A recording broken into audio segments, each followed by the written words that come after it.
सबसे ज्यादा शराब अगर बिकती है तो ये क्रिसमस का जो सीजन कहते हैं ना, इन दिनों में बिकती है।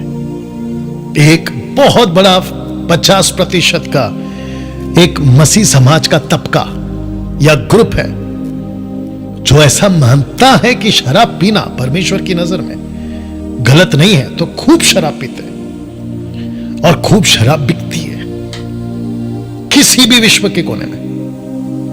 उसके बाद क्रिसमस की मान्यता कैसे बदल गई वो बता रहा हूं। क्रिसमस ट्री उसको रखेंगे, सेंटा क्लॉज उसको रखेंगे, घर को सजाएंगे, घर का पेंट होगा, आपके बदन में अच्छे कपड़े आ जाएं, उसकी तैयारी होगी। और जिसके चलते एक मसीह समाज इस तरीके से उस दिन को सेलिब्रेट करता है और कहता है कि आज हमारा त्योहार है, फेस्टिवल। ये जो शब्द है ना क्रिसमस, अगर आप इसको नहीं समझे तो आप गलत तरीके से पूरी जिंदगी और अपनी आने वाली अगली पीढ़ी आप इसी तरीके से उस दिन को बनाते बैठोगे ना। डैनियल भाई, आपके हिसाब से क्रिसमस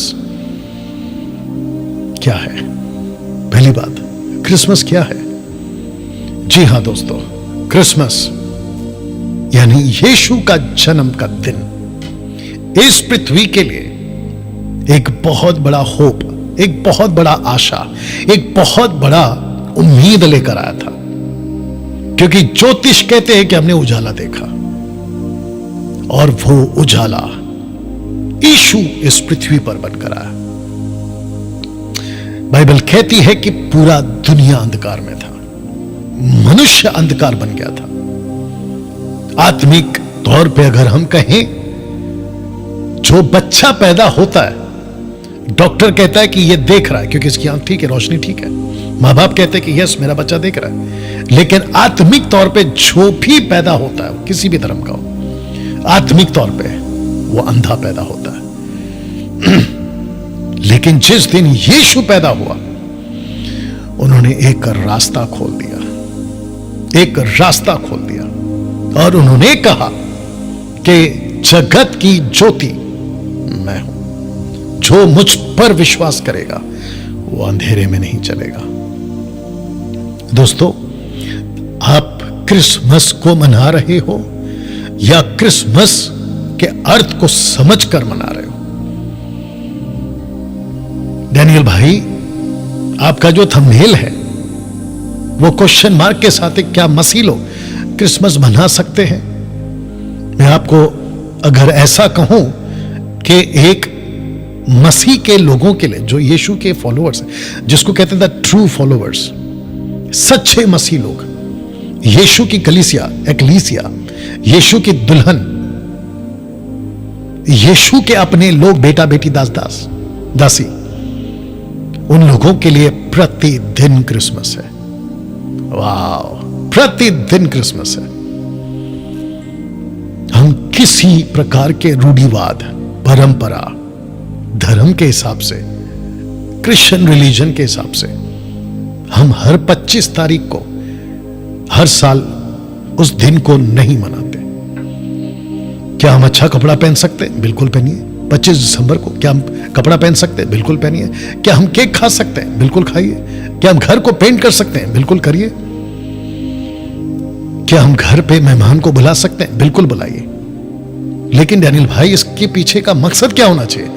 मकसद होना चाहिए कि आप उस दिन को आपके दोस्तों को, आपके पड़ोसियों को, आपके रिश्तेदारों को और आपके जितने भी आसपास के लोग हैं जिनके साथ आपका संपर्क होता है, दूध वाला, धोबी वाला, कपड़ा वाला, न्यूज़पेपर वाला, वॉचमैन, लिफ्टमैन, सोसाइटी, आपके पड़ोसी, उन सबको बताओ कि आज 25 दिसंबर है और इस 25 दिसंबर को मैं आपको एक संदेश देना चाहता हूं। ऐसा बोलकर उनको घर बुलाइए या उनके पास जाइए।